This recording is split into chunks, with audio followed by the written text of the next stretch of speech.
Growing up, I had a really good life. My mom was a single mom. It was an all-girl family, and my sisters and me and my mom, and just hang out like friends. We went camping almost every weekend. We'd hang out by the pool and go to the beach. My mom was my best friend. She was funny, hardworking. She would do anything for you if you needed it. She'd give you the shirt off her back, even if she didn't have it to give to you. When my mom lost her job and I was still in high school, it was hard because you always worry if you're going to be okay the next day, so it stresses you out a lot.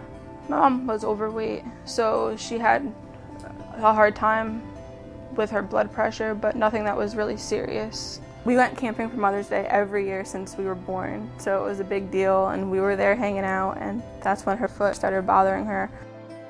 So we went to the hospital, and they said that they thought she might have a blood infection in her lower leg, and they wanted to monitor her to make sure the infection would not go into her bloodstream, so they kept her overnight. And we ended up spending Mother's Day in the hospital, so we brought all her presents to the hospital and balloons. My mom passed away from a pulmonary embolism that developed in her sleep.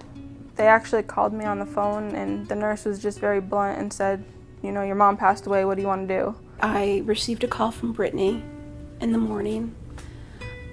She was hysterical, as she should be, and I told her I would be to the hospital within 30 minutes.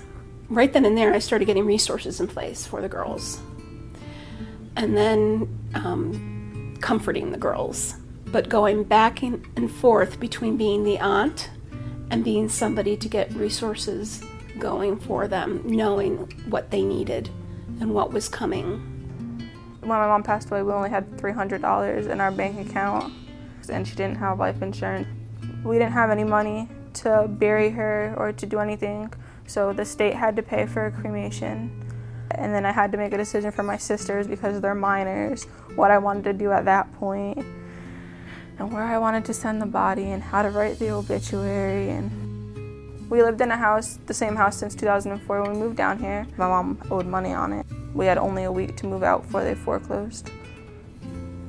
We had to leave everything. We tried everything so they wouldn't lose their home, but they lost their home.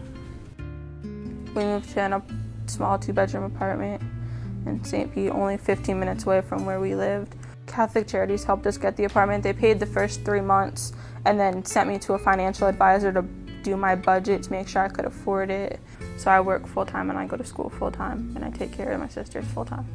And I work usually 8 to 5, and I go to school usually 6 to 10. I come home and I make sure they ate dinner and clean up, and I go to bed around 12 or 1, do it all over again. I'm getting a Bachelor of Science in Social Work, and then I'm going to go right for my master's.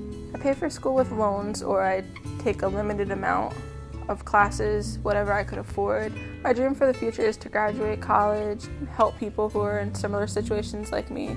I definitely want to have life insurance and afford my house and not struggle. I'm going to be the first one in my family to graduate college, so I always wanted to make my mom proud and do it for her.